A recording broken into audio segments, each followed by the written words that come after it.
സംസ്ഥാനത്ത് 5 മാസമായി ക്ഷേമ പെൻഷൻ വിതരണം ചെയ്യുന്നില്ല എന്ന പ്രചാരണം ജനങ്ങളെ തെറ്റിദ്ധരിപ്പിക്കാനെന്ന വിലയിരുത്തൽ. ഓഗസ്റ്റ്, നവംബർ, ഡിസംബർ മാസങ്ങളിൽ ക്ഷേമ പെൻഷൻ വിതരണം ചെയ്തിരുന്നു. UDF സർക്കാരിന്റെ കാലത്ത് 18 മാസം പെൻഷൻ മുടങ്ങിയതിനെക്കുറിച്ച് പ്രതികരിക്കാൻ കഴിയാത്തവരാണ് ഇപ്പോൾ വിമർശനവുമായി രംഗത്തിറങ്ങിയിരിക്കുന്നത്. ഓണത്തിന്റെ ഭാഗമായി ഓഗസ്റ്റിൽ 2 മാസത്തെ പെൻഷൻ തുകയായ 3200 രൂപ വീതവും നവംബർ, ഡിസംബർ മാസങ്ങളിൽ ഓരോ മാസത്തെ പെൻഷനായ 1600 രൂപ വീതവും നൽകി.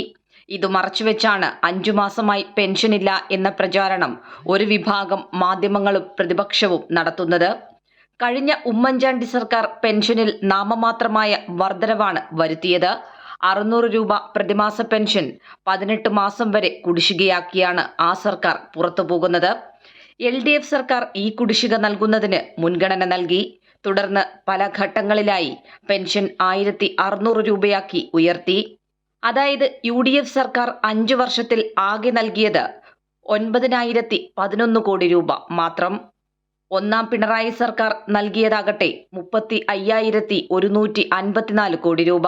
രണ്ടാം പിണറായി സർക്കാർ 2.5 വർഷത്തിൽ നൽകിയത് 23,958 കോടി രൂപ. തുടർഭരണത്തിൽ LDF സർക്കാരുകൾ 7.5 വർഷത്തിൽ നൽകിയതാകട്ടെ 59,112 കോടി രൂപയും.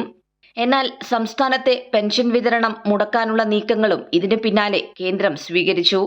പെൻഷൻ കമ്പനിയുടെ താൽക്കാലിക കടവും സംസ്ഥാനത്തിന്റെ പൊതുകടത്തിൽ ഉൾപ്പെടുത്താനുള്ള കേന്ദ്ര സർക്കാർ തീരുമാനമാണ് പ്രതിമാസ പെൻഷൻ വിതരണം തടസ്സപ്പെടാൻ പ്രധാനമായ കാരണം.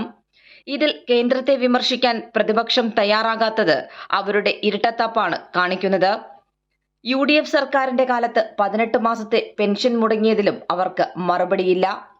ഇതേ പ്രതിപക്ഷമാണ് ഒരു വിഭാഗം മാധ്യമങ്ങളുടെ പിന്തുണയോടെ സംസ്ഥാനത്ത് പെൻഷൻ വിതരണം അവതാളത്തിലെന്ന് തെറ്റിദ്ധരിപ്പിക്കുന്ന പ്രചാരണം നടത്തുന്നതും. കൈരളി ന്യൂസ്, തിരുവനന്തപുരം.